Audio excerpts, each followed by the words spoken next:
Big pass shooting ஸ்பாட்ல இருந்து ஒரு அதிர்ச்சிகரமான நியூஸ் வந்திருக்கு. ரொம்ப நாளா அந்த வீட்டுக்குள்ள பதுங்கி இருந்த ஒரு பாம்பை கண்டுபிடிச்சி அடிச்சு பத்தி விட்டுட்டு இருக்கானுங்க. அதாவது ரம்யா ஜோவை துரத்தி விட்டுட்டு இருக்கானுங்க. ரம்யா ஜோ தான் ஃபர்ஸ்ட் எவிக்ட் ஆயிருக்காங்க. சோ இது இல்ல மேட்ரு. ரம்யா ஜோ அந்த ஸ்டேஜ்ல வந்து ஒரு சம்பவம் பண்ணிருக்காங்க.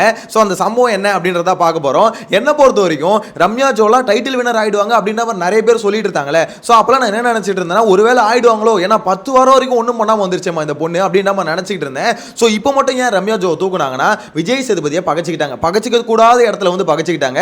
அவங்க மட்டும் பகச்சிக்காம இருந்திருந்தாங்கன்னா கண்டிப்பா ஃபினாலே ஸ்டேஜ்க்கு வந்திருப்பாங்க.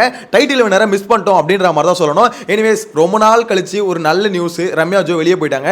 ஏன் ப்ரோ ரம்யா ஜோ வெளியே போறதுல உனக்கு என்ன ப்ரோ ஆனந்தம் அப்படின்ற மாதிரி கேட்டீங்கன்னா, பின்ன என்னங்க எப்ப பார்த்தாலும் இப்போ போவாங்க அப்போ போவாங்க அப்படின்ற மாதிரி நம்மளும் எவிக்ஷன் அப்டேட் போட்டுக்கிட்டே இருப்போம், மிஸ் ஆகிட்டே இருப்பாங்க. இந்த வாட்டி தான் ஓரளவு கன்ஃபார்ம் ஆயிருக்கு ரம்யா ஜோ வெளியே போனது. அதாவது ஷூட்டிங் ஸ்பாட்ல இருந்து வந்த நியூஸ் தான் இது. ஸோ ரம்யா ஜோ வந்து வெளியே வந்துட்டாங்க. ஸ்டேஜ்ல வந்து பார்த்தீங்கன்னா ஒரு பயங்கரமான ஒரு பர்ஃபார்மன்ஸ் பண்ணியிருக்காங்க.